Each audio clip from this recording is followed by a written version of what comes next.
40inbox.com here, and we're going to be checking out this post from JLDS7 from r slash personal finance. Money sitting in checking accounts. Long story short, I am in litigation. Because of the litigation, I have $40,000 just sitting in my checkings account waiting for trial for a year now. Court recently set trial for February 2024. That's 7 months from now. I'm thinking I can invest this money instead of having it sitting there. Of course, I'll need this sum back exactly around March/April 2024 when trial is over and done with. So I can't really take risks. Need some advice where/how can I put this money to work for me safely for the next 7 months and get returns? Dot, dot, dot. Well, there's a lot of questions that I would personally ask if this person was like sitting right in front of me, like, why are you going to trial? How much money you actually need for trial? I'm guessing the 40,000, which is a lot.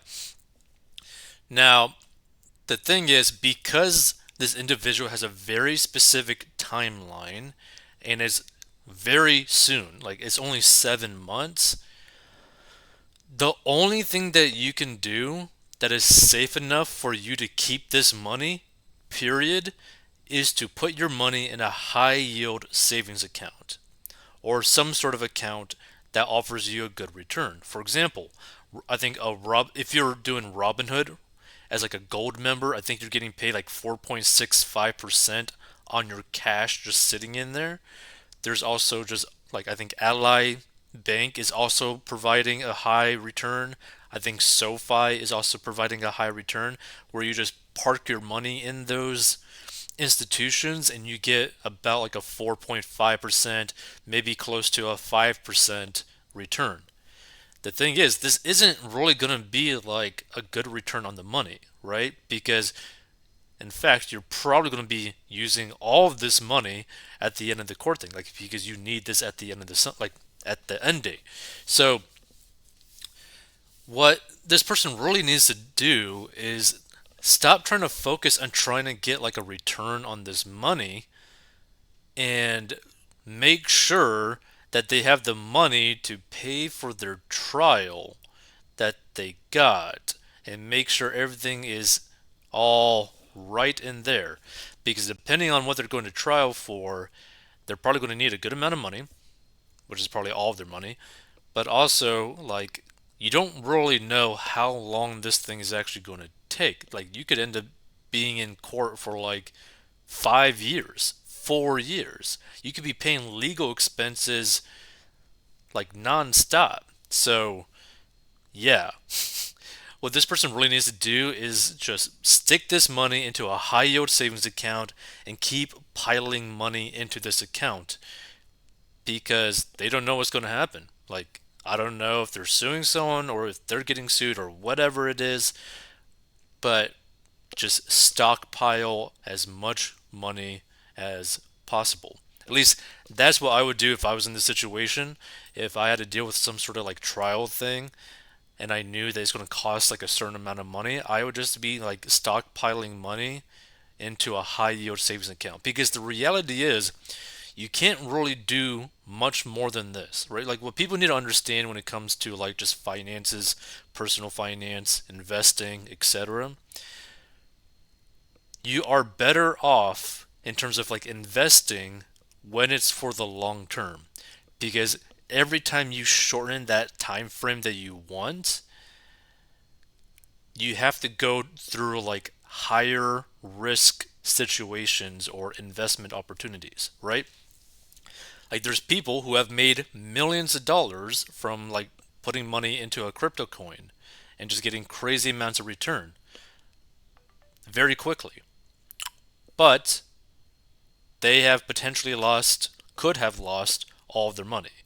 And a lot of people have done that, right? Because people may not remember this, but when Bitcoin first went to like 20,000, I think back in 2012 or 2013 or whatever it was, people like put mortgages on their home, right? They took like they had like maybe like a paid off home. they took a mortgage on their home to pull money out of it and put it into Bitcoin. Or like the thing called like BitConnect, which was like a scam back in the day. And people lost their whole life savings, like literally every cent that they had to their name. Some people ended up going like completely gone, like offing themselves because of that situation, because they got greedy and wanted a return super fast and they did something super risky and it did not pay off for them. So, really, because this person has a need for this money, like they need this money, then what they have to do is just put it in a very safe place that will guarantee them like a return. Now, technically, you could put this in like bonds or like treasuries as well, but I wouldn't even do that because you need to be able to easily pull this out and you don't want to pay penalties, right? So I would just keep this money completely liquid, put it into a high yield savings account, and then just use the money when you need it. And I would keep piling crazy amounts of money into this because whatever it is that you're dealing with legally, you want to make sure that you can get it handled, right? And like, let's just like search for, hold on, right here. So let's see, high yield savings account, uh, interest rates. Da, da, da, da. So from 2 days ago, from NerdWallet, let's see. So SoFi is offering a 4.40% APY with a $250 bonus. So earn up to $250 with a direct deposit, according to this website. You got Citibank or Citbank. You got 4.95%, but you got to put in a $5,000 minimum balance for that APY. You got Citi, 4.05.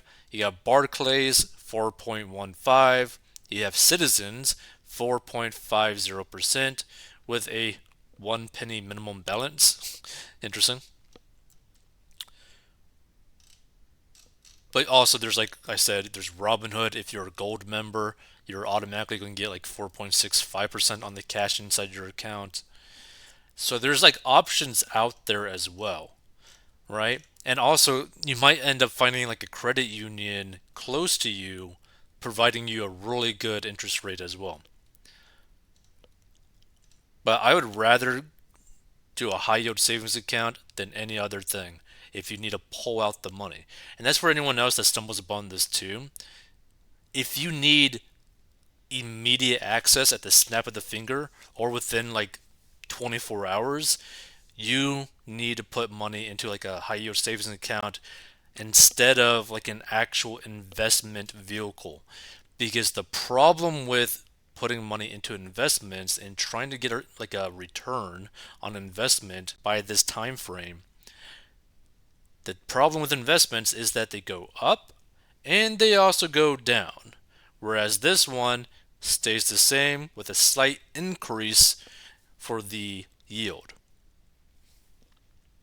Like there's really nothing better in this specific situation. Like I would stay away completely from any sort of investments. The only thing that like worries me is like this person is just so focused on getting returns, right? And the thing is, no matter what they do, they really can't get any returns that is like decent unless they actually did something super high risk, right? Which you don't want to do, especially if you're like dealing with some sort of like court situation. Like that could be the worst thing. Like, can you imagine having to deal with like court or something with like a trial, and you blow all of your money on like a Dogecoin? Like that is so retarded. So just be safe with your money. If you need your money, just do it in like a high yield savings account. You might make like $1,000 maybe by the this time. I doubt it. I doubt you'd even make $1,000 with this money, but it's technically better than nothing. It's just So not worth it. Let's see some of these comments. Yeah, you can put in a high yield savings account. Yeah. High yield savings account like Ally or very short term, like 3 months treasury where you can earn about 5.4% currently. But the thing is, like I wouldn't even want to do with the treasury because you just never know. Like because this is like a legal situation, you just never know what's going to happen. High yield savings account takes about 15 minutes to open and you're earning 4.25%. That's about $1,000 in 7 months. Well worth 15 minutes of your time. Yeah, so pretty much other people agree too with my idea. It's like you really only got two options: treasury, high yield savings account, and if you want this to stay liquid because you are literally actually going to use the money at a certain time, high yield savings account. But here's the thing, right? Like, say that they weren't dealing with some sort of like trial or like a legal situation. What I would do is either put that as like a down payment for a home and rent it out, or put that into the S&P 500 and just like watch my money compound continuously forever and not really ever think about it. That's what I would do. Stay tuned for more financial commentary. And if you got personal finance questions, just hit us up and ask questions.